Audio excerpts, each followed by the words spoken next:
Hello all, we are learning about library browser. We are learning in a Simulink library. We have finished so many libraries. Now we will start with a math operation library where you can find this math operation library here in a Simulink tab math operations so that all library blocks are open here. So, especially why we use this library and what is this library? It is like the library blocks from Simulink Math Operation Library enables the user to perform a various scalar and vector mathematical operations. It supports a complex number handling too as well.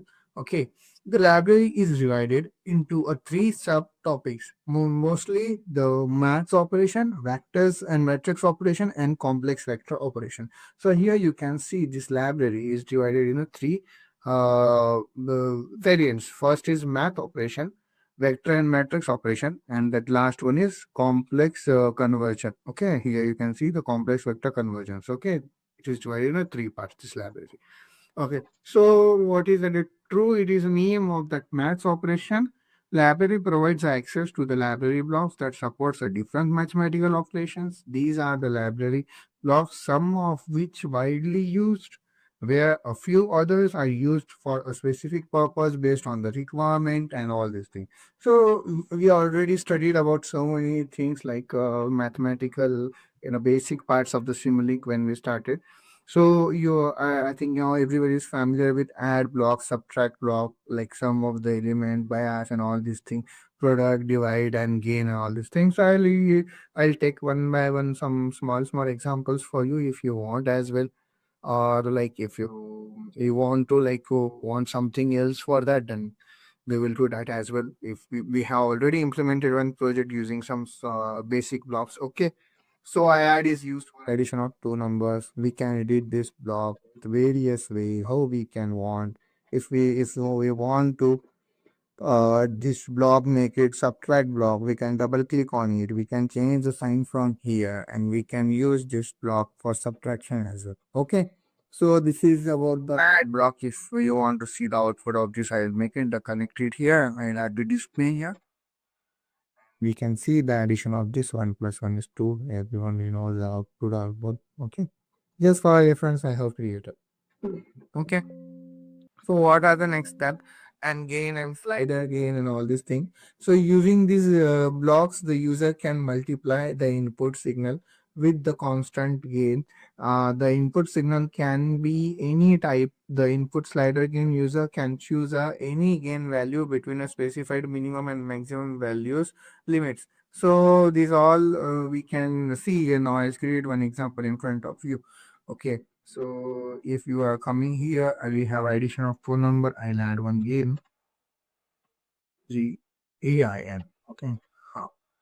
Gain, I'll add one gain. I will multiply with this with the 5. Okay. Now 1 into 5, it's become 5. Everyone know this. Correct. Look. So now you can see 1 into 5, then it will become output is my 6. 5 plus 1 is 6. Okay.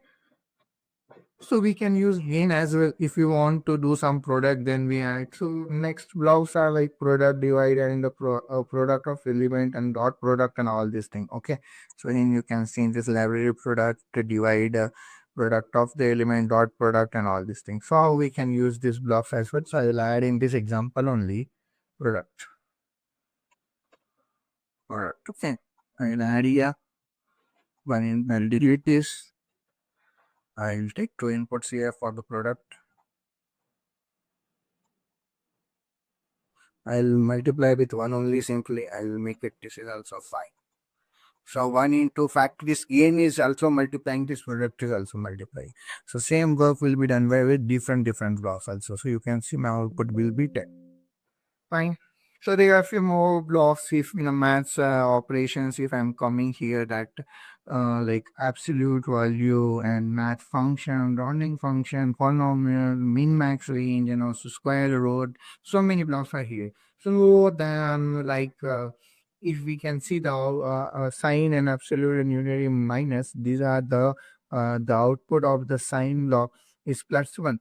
for a positive value and -1 for the negative value and 0 for the zero input, where absolute provides the absolute number of the input, where zero crossing can be enabled for the both blocks. Okay, where zero crossing can be enabled for the both blocks for absolute, if I'm asking over this. Okay, for the both blocks, whereas unary minus provides a unary minus output with representing with that thing. Okay, right.